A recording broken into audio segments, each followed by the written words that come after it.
मी अरुण खोडके. शिवचिंतन. गडदुर्ग बांधताना शिवरायांचे लहान लहान गोष्टीवरती लक्ष असे. पाण्याच्या टाक्याबाबत ते अत्यंत जागरूक असत.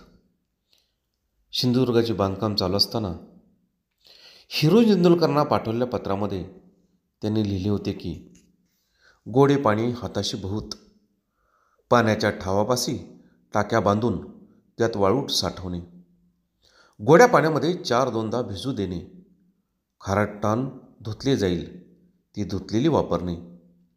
दक्षिण दिग्विजयाच्या वेळेला शिवरायांनी जुने दुर्ग पाडून नव्याने बांधले.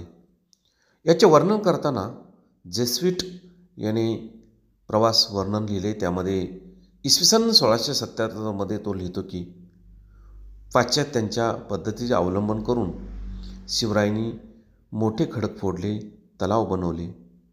पाण्याकरता जी टाकी, तलाव, तळी खोदण्यात येत त्यातील दगड काढून तोच इमारती बांधकामासाठी वापरण्यात येत असे.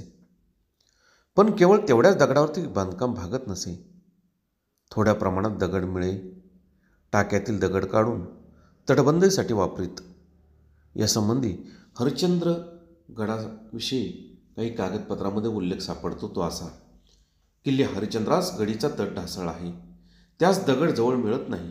याचकरता पाण्याचे ठाके आहे तोच फोडून दगड काढून तटास लावावे, म्हणजे तट मुस्तैद होईल आणि टाकेही मुस्तैद होईल. झाल्यावरती पाणी लागेल. 25 पातरवट हुजराचे पाठविले आहेत, म्हणजे माहुलीचे व हरिश्चंद्र दोन्ही जागा काम होईल. बहुत काय बोलणे. राम कृष्ण हरी.